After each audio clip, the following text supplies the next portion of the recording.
Hi everybody, okay, this is a short video to sort of introduce you to what I would call how I would tackle this. This is an attempt by me to sort of show you my thought processes and the methods I would go through to analyse an exam question, to sort of take it to bits and sort of see what it's actually after. A way of reading the question carefully so that I get as much information or as many clues or as many prompts as I can get out of the question. And so I've given a subheading to this process called tackle. And of course, as you can see from the list on the left here, we'll go through an exam question and show you what topic it came from, the actions that you need to take, the chemistry knowledge, that's the CK bit, and the limitations on the actual question and any extra guidance or requirements that might be needed. So let's get on with it then. So in some more detail, first of all, the topic. There are about 35 different A-level chemistry topics from year 2 and 1 together. And of course, it's very helpful to narrow down to a single or a couple of topics which the actual question is based. This allows you to focus on the particular content that you want, and of course to sort of forget about the other parts that you might not need. So first and foremost, here's a batch of question stems down the left-hand side of this table. And of course, all I've done on the right-hand side is identify which of the year 1 or year 2 topics the question is based in. So describe the bonding in benzene, including a label diagram. Well, of course, that comes from arenes and phenol.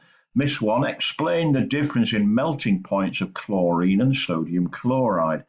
Well, that's a question you might think all about group 7. Well, of course, that's not strictly speaking the issue.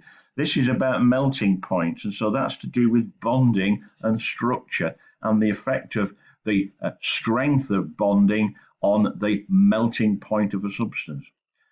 So we've got down here some other examples, drawing a dot and cross diagram of carbon monoxide showing outer electrons only. So can you again pick that out? We covered that dot and cross diagrams in the bonding topic in year 1.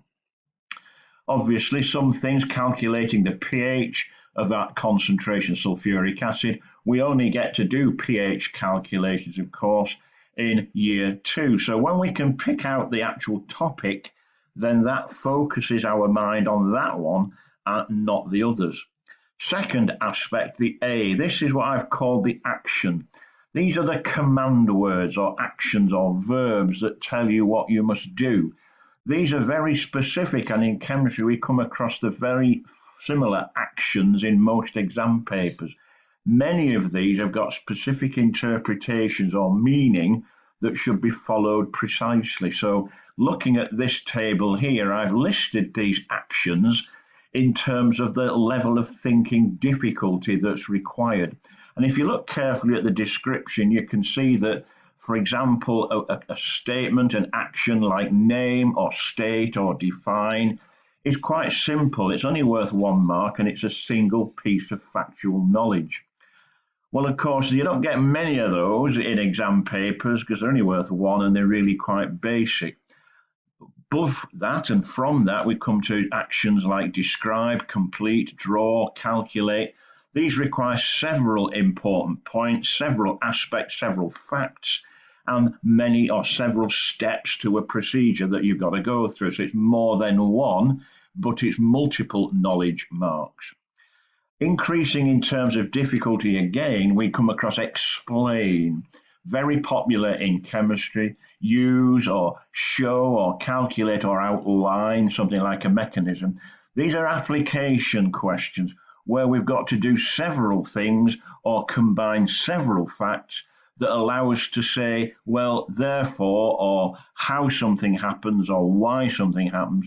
And in other words, several facts with a consequence of their effect. So be aware of that when writing an answer to an explain. It's a series of facts with a consequence or a therefore or a so this happens or that happens. Again, increasing the level of thinking difficulty, an application multiple marks question, suggest or discuss or compare. Then in the case of suggest, this means there may be more than 1 possible answer. So discuss or compare, you look at points for or against an issue, which of course is quite a structured answer anyway. Finally, level 5, as I've called them here, predict or analyze. Now, these are the top level of thinking, really, and these are where you're expected to apply what you already know in an unfamiliar or generalized situation. So, in other words, identify and apply your existing knowledge to a completely different or new area. And these are much more prevalent in A2, of course. So again, I've picked out the action words from the same batch of exam questions, as you can see. So these are often, of course, the very first word, but not always. Describe, explain, outline, draw, explain, calculate. Now, calculate, of course, can be a very simple calculation, 1 or 2 steps, or it could be a really complicated 5, 6, or even 7-step operation, which is why, of course, they would be slightly more demanding in terms of your ability to follow it and do it. Now then, CK, chemistry knowledge. This is the crux of the question. This is what you must retrieve from your memory. This, if you like, is things that you will have come across studying chemistry or in the chemistry teaching rooms. Words, phrases, keywords, key phrases that evoke specific chemistry knowledge and content. You'll come across this because every exam question will have a hinge or a focal point or a key, whatever phrase you want to use. This is the chemistry knowledge that you've got to know and you've got to elaborate upon if you're going to make a successful answer. So again, the same batch of questions, but this time look for the chemistry knowledge. So of course, describe the bonding in benzene. So this is all about bonding. Not benzene, but of course it's just the bonding, of course. A bonding is not specific enough, but it's all about how atoms join together, right? And explain why phenol reacts more readily. Reactivity is a chemical process. It's something that we can explain, that we know, and we should know phenol is more than benzene in terms of reactivity. Explain the difference in melting point. Well, of course, melting point means something in chemistry. It means the strength of bonding between the particles in a solid. So it's very crucial that you get the hang of those. In fact, boiling point is the measure of the strength of the forces between molecules or particles in liquids. So again, outline the mechanism. Well, we all know that a mechanism from organic chemistry is a collection of displayed formulae together with curly arrows, dipoles, charges, lone pairs. So the word mechanism encompasses and includes all of those aspects. Well, of course, a dot and cross diagram is something we come across in chemistry. You wouldn't do them in any other subject or in any other room in the college, but we know what dot and cross diagrams should show. Should show outer electrons, electron pairs, bond pairs, or lone pairs, and so on. And again, there's another one in this particular question, there's bonding again. So this, of course, is how C and O, in this case, join together to achieve outer shell status. Molar mass, well, of course, that means something in chemistry. It's the sum of masses of all the atoms in one molecule or formula unit. RTP conveys to us something else as well, a specific combination of temperature and pressure for a reaction to take place. And of course, under those conditions, we can use the NV is 24 relationship for gases. Explain the trend in reactivity. So, of course, reactivity trends, that's more or less, or increase, or constant, or decrease. Or the idea of group 2, well, of course, we'll come on to the further detail of these questions shortly. Calculate pH. Well, you only do pH calculation from that simple equation. pH is negative log to the base 10 of H plus concentration. So when you get asked to calculate that pH, that's the maths operation you've got to go through. The 2,4-DNP test, again, a one-off thing. You'll only ever meet it in the carbonyl compounds, and it's all about forming a yellow or orange solid, which gives a very specific melting point for a particular aldehyde or ketone. So the little key part is the 2,4-DNP part of the question. It means something important. Now, the next aspect of a question is what I've called the limitations, the restrictions, the restraints. You'll see it much more obviously as limiting our answer to one particular substance or a particular reaction or a specific chemical, not another one. So you look for the chemistry knowledge, but then applied to a particular thing. In this case, benzene or phenol more than benzene, melting point of chlorine compared with sodium chloride, formation of reaction of ethene with steam. Okay, so these are specific chemicals, dot and cross diagram, but of carbon monoxide. Use the data to calculate the molar mass of gas B, not gas A or gas C or any other gas, but gas B. Often the one they want you to do is in bold print, so you actually spot that it's B, not A.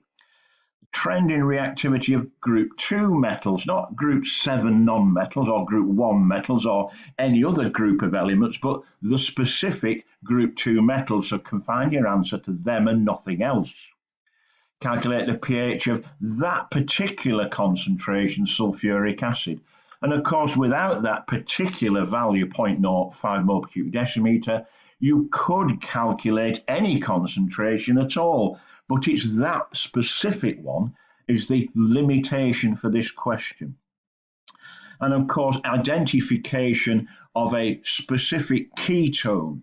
So they're asking you to sort of remind yourself the 2,4-DNP test and how we use it to identify a ketone. Not the fact that it just is there, but which ketone have you got? So that's the next bit of information, and that combines with the knowledge of the test itself. So it's a specific thing you're looking for and identification of a particular ketone.